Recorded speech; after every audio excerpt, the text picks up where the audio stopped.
once again, Internet, my name's Nicole, and today I'm coming to you with a different kind of video.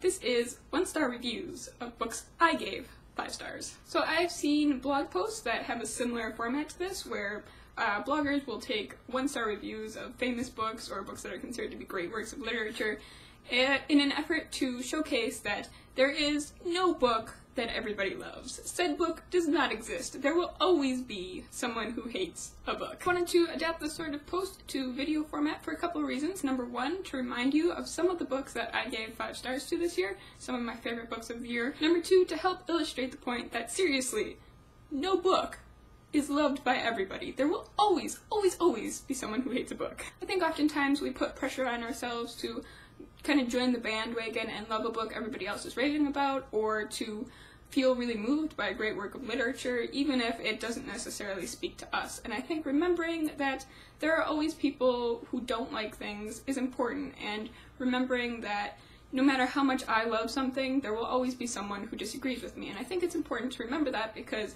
especially in the age of the internet, we can always get into our little sound bubbles and only hear from people who completely agree with us. And I think it's often useful to read dissenting opinions, even if the dissenting opinion is about something minor like a book or a piece of culture or art. Third reason is that sometimes 1-star reviews are actually really funny, and and despite the fact that I happen to disagree with these reviewers, a couple of them have some really good snark going on. And the fourth and final reason is just to highlight how truly difficult it is to write a critical negative review of a book. I review almost every book that I read, and for that reason I often post reviews that are negative or talk about books that I've only given 1 or 2 stars to, and sometimes I also talk about my books that I did not finish.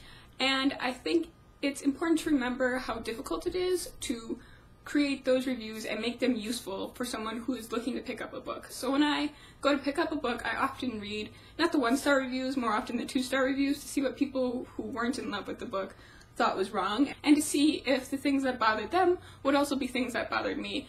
And I think it's important to remember that negative reviews do have a place in the world, and they are actually really some of the hardest ones to write or to give to the camera, in my case. So that's my rationale for doing this, and now, without further ado, some 1-star reviews of books I gave 5 stars. Book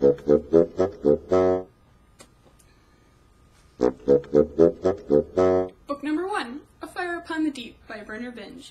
Review by a reader titled, "Learn grammar, Mr. Vinge. Please!" A writer. A book.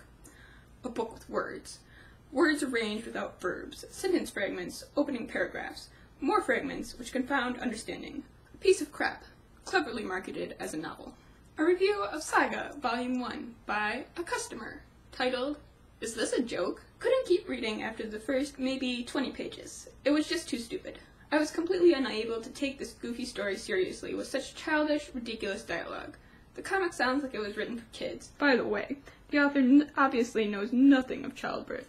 The starting scene immediately pissed me off because it was so laughably unrealistic. If this was supposed to be hard-hitting and intense, the author didn't do a very good job.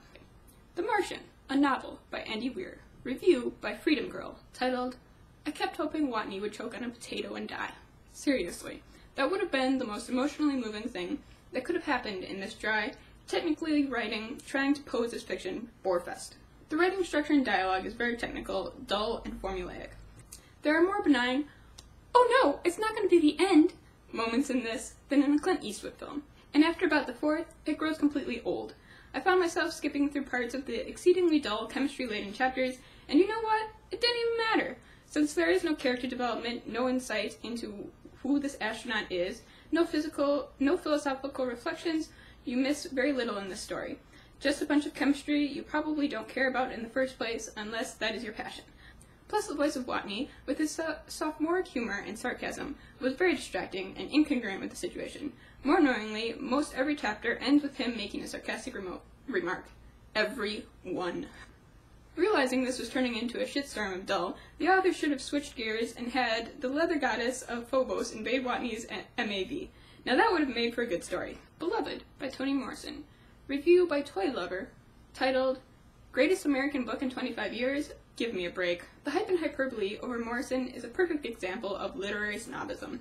This book is incomprehensible. Therefore, that small group that either understands it, or pretends to, stretch and preens and deem themselves to be arbiters of taste for American literature. Beloved is overdone, overused, overwritten, overhyped, and is turning a generation of college students into book haters by stuffing this down their throats in English class. If you need me, I'll be reading books with a plotline and a point. In the Shadow of the Banyan Tree by Beatty Ratner. Review by Suze, titled Educational but Depressing. If you want to read a book that is depressing, anxiety-producing, way too descriptive, then this is for you.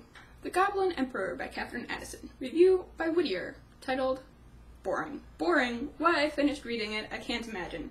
Emperor is weak, naturally. Plot is weak. Fantasy world is weak. No fun at all. The Left Hand of Darkness by Ursula Le Guin. Review by a customer, titled Utter Rubbish. I have never read such a poor sci-fi book in my life. I don't know what planet most of the other reviewers are on. The book was badly written, around a very weak plot. Absolutely no characterization at all. Dull, dull, dull. I lost all faith in the Hugo Awards after reading this trash. And finally, Where the Mountain Meets the Moon by Grace Lynn. Review by Tracy Gifford, titled Kiddish. This is a book for little babies that can't read.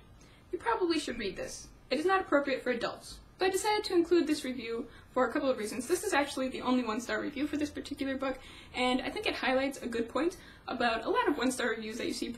In this case, the reviewer obviously didn't realize this was a kid's book. There's also several instances of the reviews of Saga where the reviewer didn't realize it was a comic book and gave it a one-star review because they didn't want a comic book. And I mention this not necessarily to defend the books, but to bring up a point about kind of the fallacy of ratings and sort of those aggregate ratings, especially on Amazon or Barnes & Noble or anywhere where the books are shipped. Sometimes the reviewer has a problem with shipping or with the format of the book, or it's not what they were expecting, and then you get those one-star reviews. Sometimes those aggregate ratings can be a little bit misleading, and I think it's important to look at the negative reviewers and see what their comments were, because there have been times where I've seen books that have really poor ratings that were poorly rated for some other reason, particularly Kindle formats, Kindle books being poorly formatted. I also want to mention at the end that I'm not doing this to like bash the other reviewers.